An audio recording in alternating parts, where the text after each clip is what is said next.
you. I wanna hope so. You ever pray with all your heart and soul just to watch her walk away? Baby, the bad, bad thing. Baby, the bad, bad thing.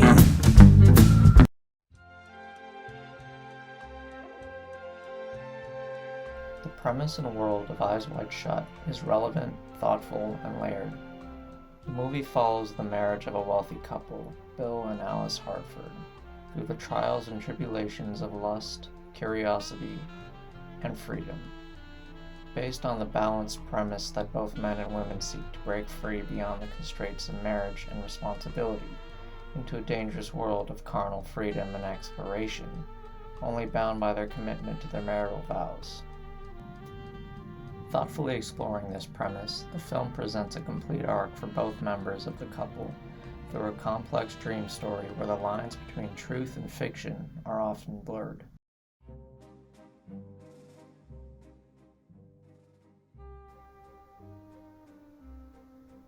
The first act begins with Dmitri Sostakovich's Joyful Waltz No. 2, as Bill and Alice prepare to go to the Christmas party of a wealthy friend named Ziegler.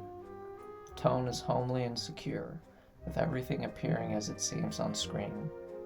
At the party, both Bill and Alice are courted in isolation from each other by attractive party-goers.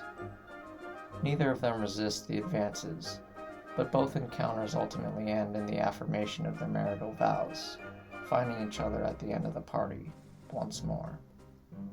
Bill, while at the party, finds an old friend from medical school, who finds himself playing piano for large events. The tone becomes urgent as Ziegler calls Bill upstairs with a medical emergency. A woman, presumably a prostitute, has overdosed after an affair with the party's host, Ziegler. All at once, Ziegler has been recontextualized from a loving husband and host to a dishonest cheater. Bill and Alice return home and sit in the bedroom together and smoke marijuana. Alice reveals to Bill that she saw him flirting with two models at the party and demands to know if he desires them sexually. Bill denies it and proposes to her that the men she danced with at the party only wanted her for her beauty. Alice is offended and believes that Bill is implying that she is only valuable to others because of her looks. Bill dismisses this as the way, quote, men are like.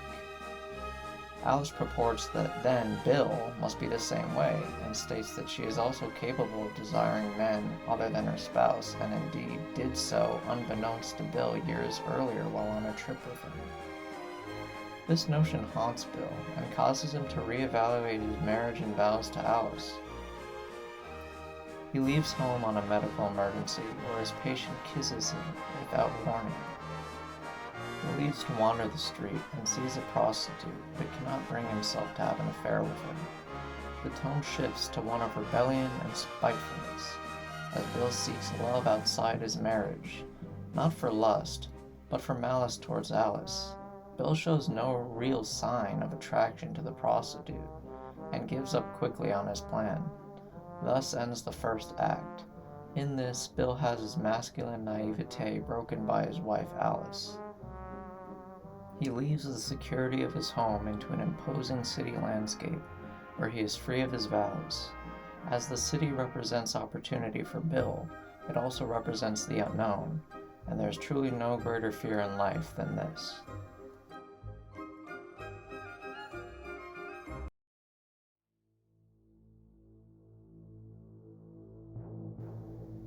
The second act begins with Bill finding the club his friend from medical school is playing piano at tonight. He meets with him, and his friend reveals that he is set to play at a major event that very night. The catch is he doesn't know where or how it looks like. He has to play blindfolded, you see. Bill is confused by this and wants to see for himself. His friend gives him the password, Fidelio. He is also instructed to come in costume, with a mask, as it is a Venetian-style masked ball, where the guests' identities are kept confidential. He goes into a mask vendor. While there, the man's attractive young daughter is caught with disheveled pedophiles. continuing the spell of sexuality that has been following and in some cases haunting Bill since his wife's revelation to him about her infidelity. After purchasing his mask and costume, Bill travels to the mansion where the party is being held. The tone is dark and ominous. The music shifts to a devilish chant, calling Bill through the blue gate and tall doors of the estate. What Bill finds behind the doors horrifies him, but he can't look away. Ironically, what horrifies Bill so much is precisely the most extreme version of the freedom he sought since the first act. Inside the estate, the men and women in the elite are bound by nothing, no vows, identity, or norms of any kind. All that remains is carnal lust, pleasure, and the most free of explorations into sexuality. Bill continues through the house, surrounded by Eastern architecture and enclosed by intense sexual imagery. The color scheme also has changed to an urgent red from the film's common blue, signifying danger and violence from security. Bill is warned to leave by a sex worker in the house. He is confused and offers to save her life. She refuses, and they are separated. Bill is brought before Redcloak, the leader of the cult, who demands Bill reveal his face and body for all members of the cult. Before this, the same sex worker who saved him sacrifices herself to save him, and Bill escapes with his life and is warned not to inquire any farther about the cult's activities. The second act ends with Bill returning home to find his wife in nightmare about being surrounded by men and women involved in sexual acts. The second act delivers a dark tone shift and increases the urgency and danger surrounding Bill's exploits into freedom, while revealing insightful commentary about the longing in Alice for the same exploration and freedom as in Bill. What both she and Bill receive seem to be beyond both their capacities to handle.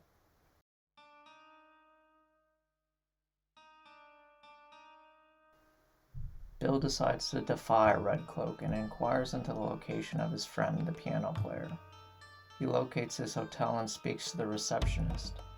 He is hit on by him and finds out two men escorted his roughed-up friend early in the morning and ordered the receptionist to seize his mail collection. Bill goes on to return the costume, but has lost his mask and re-encounters the pedophiles who seem to have reached an agreement with the man and his daughter. Bill cannot believe what he is seeing, and the wall between Bill's world and the elites who he consorted with the night before seems to be falling down. He drives to the house once more and is warned to cease his inquiry or face consequences. He is then tailed by an imposing man in a trench coat when he reads in the newspaper that a sex worker has died by suicide that very day. He goes to confirm her appearance, and alas, it is the woman who sacrificed herself for his life the day before. Ziegler and Bill meet at his penthouse when he reveals to Bill that he was at the party when Bill unceremoniously walked in. Ziegler assures Bill that no one was harmed by the cult and the sex worker's death was a coincidence and she was a nobody, destined for death. Bill doubts Ziegler's honesty and logic, but is forced to believe it in desperation for his life. He returns home and finds his mask lying with his wife in bed. He breaks down crying in tears and confesses his sins to his wife. They decide to recommit to each other in a world that seems now to be less about love and mostly about security, redefining what their marriage really is. The movie ends at a toy shop, their daughter disappearing from their sight, and Alice telling Bill that there is one thing they can do to relieve some of the stress they're feeling. Fuck. Right, so that concludes my video on Eyes Wide Shut. So now I'm going to give my unscripted conclusion and closing thoughts on the film. Personally, I chose this to be my second Stanley Kubrick video because I think Eyes Wide Shut is such an experiential film where one viewing doesn't really give it justice, and reading about it and watching summaries, reading summaries, it doesn't really convey the message the film is trying to convey. I think the film is very underrated. I know there are a lot of people that really like this film, but it's not like considered in the same vein as his other work. But personally, I think the film is up there with any of his other movies and is a masterpiece. I've seen it, I believe 4 times. And I kind of liked it better and better each time. The film is a very relevant film, which is only part of its strength, obviously, with sort of confirmation about some of society's worst fears about the sort of dark part of society with people that traffic people for sex and abuse mainly women for sexual purposes. And obviously the film has its fair share of controversy about Stanley Kubrick's death that I think a visit to the Wikipedia page will do better than I can ever do explaining it. But the film is rich with imagery, unlike any other Kubrick film. Actually, this is his most subtle film. I'd say it's sort of like you watch a lot of French movies and you'll find they're very heavy on like imagery and color and like what everything means. A good example is the Three Colors trilogy. This movie does great things with the color blue and the color red. Red signifying danger, lust, and even freedom. Blue is always home, boredom in many cases, security. The film is beautifully shot. It's a fantastic looking movie. The lens in the ballroom scene is my favorite. It's actually the Barry Lyndon camera. I think it's such a beautifully shot sequence. And the film is mesmerizing. For me, it's the whole film, but the mansion sequence, you're not going to be able to take your eyes off of it. And a little anecdote about Eyes Wide Shut.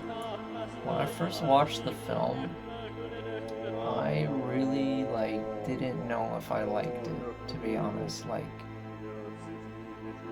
I was sort of confused at the end. Not because I didn't get it, but because I was expecting something else. And the friend that I watched it with, I actually owe him some credit, sort of convinced me of its worth. And then when I watched it the second time, I really loved it, and I really got it way better, and I thought, wow, what a fantastic film. It's such an honest film in a way that many films aren't. It deals with something that lots of people don't want to talk about, an uncomfortable subject. Infidelity, and it doesn't do it in a stereotypical way at all. It doesn't necessarily have a judgment on infidelity. I think it just shows the audience sort of the most extreme form of sinfulness, and contrast that with Bill and Alice and how normal they seem in comparison. And it asks all sorts of interesting questions about our own lives and the society we live in, and I think it's important to always keep our eyes wide open. Anyways, it's easy to go on about this film for hours, and a scene by scene breakdown would certainly be something I could do, but I just wanted to share some of my thoughts and likes about Kubrick's most underrated and last film. But I will be leaving another video in the description about Eyes Wide Shut that goes more in detail about the imagery and the scene-by-scene breakdown rather than just like a sort of comprehensive view. It more goes into specific details, and I think anyone who likes this movie should go watch that. Alright, thank you, and I'll see you all later.